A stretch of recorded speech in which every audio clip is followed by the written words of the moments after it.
Hello everyone, and thanks so much for all the support on my videos. Thanks for likes, shares and comments. I'm very grateful, and thanks to everybody who supports my work through Buy Me a Coffee. I'm also very grateful for everybody who supports me through that platform, and links will be in the comments at the end of this video. Today I want to speak about Micheál Martin, who had an interview today on RTE with Claire Byrne and spoke about a number of facets and issues such as the war in Gaza and issues around housing and issues around immigration.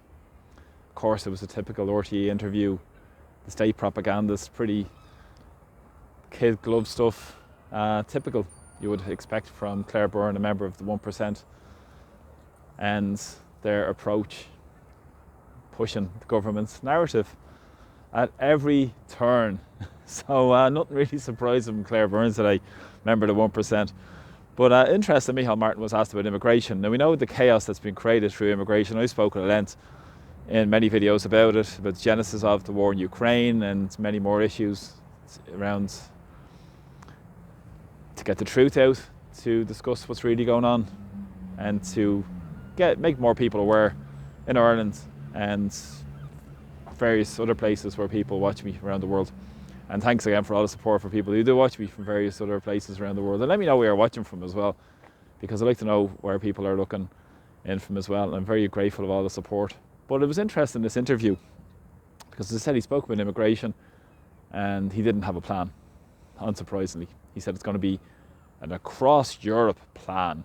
And he said the danger is that immigration or questions around that will lead to something like Brexit.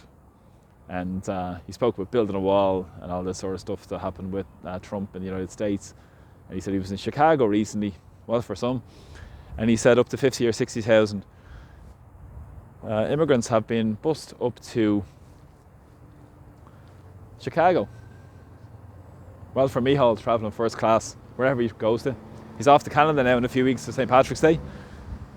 But again, this is the ruling classes in Ireland and the political establishment. And Micheál Martin, a 40-year veteran, a career politician.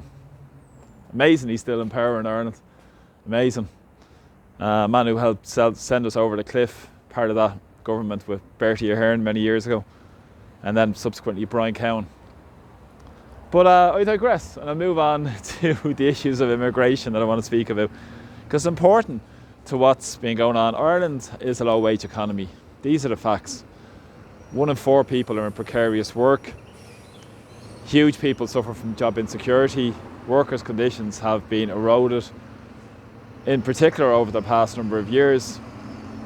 And as I said, this is a country which has huge wealth, where we have 2 billionaires that have the same wealth as 50% of the population. That is over 2.5 million people. Consider that, 2 people have the same wealth as 2.5 million people. This as well with the impacts of what's been going on over the last number of years in terms of the cost of living disaster, with sky-high inflation, the value in people's money, but at the same time we've seen the impacts of lockdowns and transfer of huge amount of public wealth into private hands during that period, and the protected so-called laptop class, while the frontline workers, low-pay workers, were the ones who had to go to work, precarious work, and real frontline workers, the retail workers, workers in the service industry, refuse workers, and many more, as well as our health staff obviously as well, who've done great work. But again, more and more people are being forced into poverty and are seen as now the working poor in Ireland. And we've seen a huge amount of graduates in the last few years, and many have emigrated, and many are working in very low pay as well.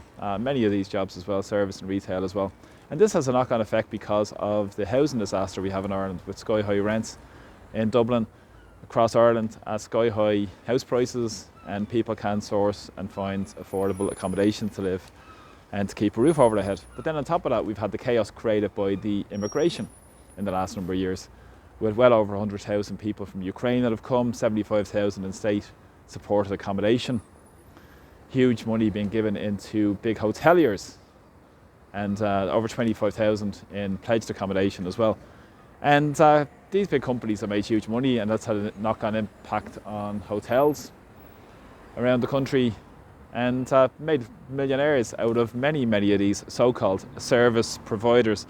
I think there's up to 800 companies have been contracted with the Department of Disintegration around this, making huge money. I've spoken about many of them, such as Tetrarch Capital, big investment firms, but many others as well. People like Seamus McEnany, the ex-Monaghan GA manager, multi-millionaire, making huge money from direct provision centres and asylum seekers, economic migrant centres as well. And huge money being transferred into private hands all the time, while ordinary people are the ones who have to pick up the tab. And as I said, low pay workers. So what's the agenda? What's the plan around what's going on from Ireland specifically? Because we've seen Ireland bow down to the European elites, the Brussels bureaucrats. And interestingly enough, they've also spoken about this in quite open terms, with quite a number of reports in the last number of years. 2019, there was a central bank report, I remember, that spoke about Ireland needing more migrant workers for a wage dampening effect. What's that in essence? Keep wages down, keep wages repressed, keep profits high. And this is what it's all about. One of the factors of production they try and control is labour, and it's always in conflict with capital. And when you consider there's other factors of production such as land and even entrepreneurship, they're trying to claim as being one of the factors of production now. But it's always been in conflict, workers versus big bosses. We've seen that in history where working class people have stood up for better rights and better wages. And in particular here in Ireland, we've seen it through many struggles, most famously in 1913 with the lockout that I spoke about many times. And workers with issues of unions in Ireland now in particular as well have sold out a lot of the workers over the last long number of years through the myth of social partnership, going into partnership with the government and being part of the establishment. And many of them are on huge salaries, aren't living the realities that a lot of the workers who are struggling and no pay are. Meanwhile, they're making huge salaries, as I said, and being co-opted onto the system. But I said the central bank report was interesting because it spoke about the push for more migrants in 2019.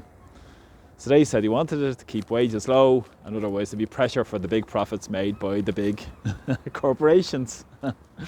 Interesting enough, this is who they serve. The 1%, big corporations. And they said that growth would not be impeded by labour supply constraints. So what have we had in the last couple of years? We've had an explosion through the war in Ukraine. 12 million displaced across Europe. We've had 100,000 in Ireland, and now currently in Ireland up to 20% of the adult Ukrainians are working, and are working at half the rate of the average industrial wage.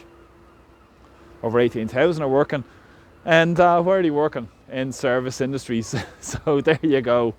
And this is a reason used by the big corporations to make huge money and to drive down conditions and wages and force more people into precarious work. But this hasn't been remarked upon in Ireland at all. It hasn't been spoken about in the debate, which has created huge division and chaos. And it's impacted the Irish working class and the workers most of all because of forcing more into low pay. And as I said, graduates have recently graduated are forced to emigrate, and they don't have any work. And many who have work are forced into low pay work and precarious work as well. So we've had this, but then recently we've had the Irish Business Employers Confederation as well, IBEC, who have been pushing for no more increases to the minimum wage, which is minuscule as it is. It is currently €12.70. That's if you're over 18. If you're below that age, you get paid even less, or up to 20, you get paid even less. So it doesn't go anywhere near enough to even get near paying rent for a shoebox.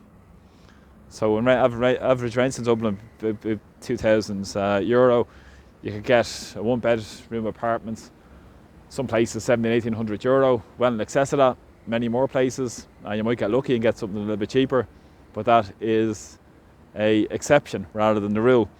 So if you consider all these multitude of impacts, and this would have an impact of the extra source of workers would put keep rents high, and accommodation prices high, and house prices high as well. And who does this serve?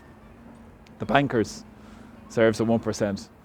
Over the last number of days, AIB have said they've made record profits over €2 billion in profits recently. And Bank of Ireland similarly as well have said they've made huge profits as well. And banks that we all bailed out, paid for through austerity, paid for through the European Central Bank and the IMF and the European Union bailout. And now subsequently we're still carrying the can years later for this. And now they're making huge profits because of increase in interest rates. And as well as that, we've seen the pressures on people. But again, they're making huge money, so it's all right. So when the Irish government try and claim they're humanitarians, this is the completest load of codswallop, really, in truth.